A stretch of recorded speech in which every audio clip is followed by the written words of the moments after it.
नमस्कार दोस्तों, आज की ये वीडियो आपकी आंखें खोल देगी। इसे अंत तक देखिएगा क्योंकि जो जानकारी मैं आपको देने वाला हूँ वो आपको किसी अखबार या सरकारी इश्तिहार में इतनी गहराई से नहीं मिलेगी।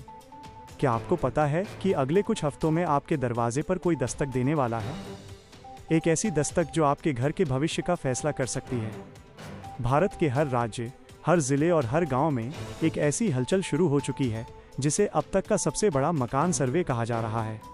लेकिन रुकिए, क्या ये सिर्फ एक सामान्य जानकारी जुटाने का जरिया है या इसके पीछे की कहानी कुछ और है?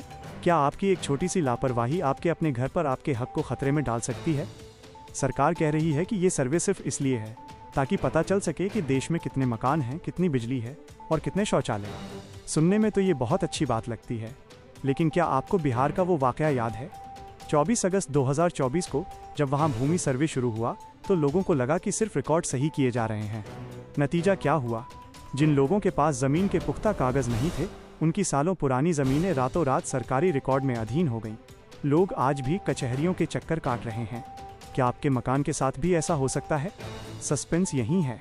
अगर आपके दस्तावेज पूरे नहीं हैं, तो इस सर्वे को हल्के में लेना आपकी सबसे बड़ी भूल साबित हो सकती है।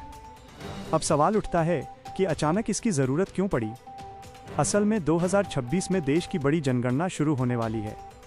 सरकार इस बार सिर्फ सिर नहीं गिनना चाहती, बल्कि वो हर ईंट और पत्थर का हिसाब चाहती है। वो जानना चाहती है कि किसके पास पक्का मकान है और कौन आज भी कच्चे घर में रह रहा है। लेकिन इसके पीछे एक कड़वा सच भी है। सरकार इस डेटा के जरिए उन लोगों की छंटनी करने वाली है जो गलत तरीके से सरकारी योजनाओं का लाभ उठा रहे हैं। अगर आपने प्रधानमंत्री आवास योजना का लाभ लिया है और आपकी जानकारी सर्वे में मेल नहीं खाई, तो आगे की राह आपके लिए बहुत कठिन हो सकती है। जब अधिकारी आपके घर आएंगे तो वो सिर्फ आपका नाम नहीं पूछेंगे, आपसे 36 से ज़्यादा सवाल पूछे जा सकते हैं। जैसे, मकान का असली मालिक कौन है? क्या आप मालिक हैं या किराएदार? अगर आप किराएदार हैं तो क्या आपके पास रेंट एग्रीमेंट है? घर में कमरों की संख्या कितनी है? बिजली और पानी का कनेक्शन किसके नाम पर है? अधिकारी सिर्फ आपकी बातों पर भरोसा नहीं करेंगे, वो खुद अपनी आंखों से पुष्टि करेंगे। यहाँ एक छोटी सी गलत जानकारी भी आपको संदिग्ध की श्रेणी में डाल सकती है। अब बात करते हैं उस सुरक्षा कवच की जो आपको इस सर्वे में बचाएगा। अगर आपके पास ये कागज नहीं है तो अभी से भाग दौड़ शुरू कर दीजिए। सबसे पहले प्रॉपर्टी के असली कागज जैसे रजिस्ट्री, खतियान या जमाबंदी, ये साबित करने के लिए कि ज़मीन और मकान आपका है। इसके साथ ही आपका ओरिजिनल आधार कार्ड और पैन कार्ड होना ज़रूरी है। पिछले कुछ महीनों का बिजली और पानी का बिल भी तैयार रखिए। याद रखिए, बिना सबूत के आपकी हर बात सिर्फ एक दावा है और सरकार दावों पर नहीं, दस्तावेजों पर चलती है। एक और ज़रूरी बात, इस समय धोखाधड़ी करने वाले गिरोह भी सक्रिय हो सकते हैं। कोई भी व्यक्ति अगर सर्वे के नाम पर आपके घर आए तो सबसे पहले उसका सरकारी ID कार्ड मांगें।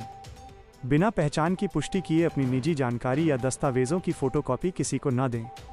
सरकार आपसे जानकारी मांग रही है, आपका पैसा या OTP नहीं।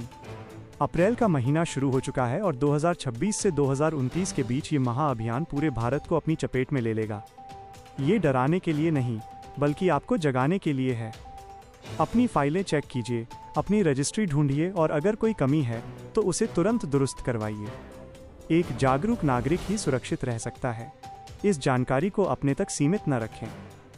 अपने दोस्तों, रिश्तेदारों और पड़ोसियों के साथ इस वीडियो को शेयर करें, क्योंकि क्या पता आपका एक शेयर किसी का घर बचा ले। चैनल को सब्सक्राइब करना न भूलें ताकि अगले अपडेट में मैं आपको बता सकूं कि अगर कागज़ खो गए हैं तो उन्हें दोबारा कैसे बनवाना है। सतर्क रहें, सुरक्षित रहें। धन्यवाद।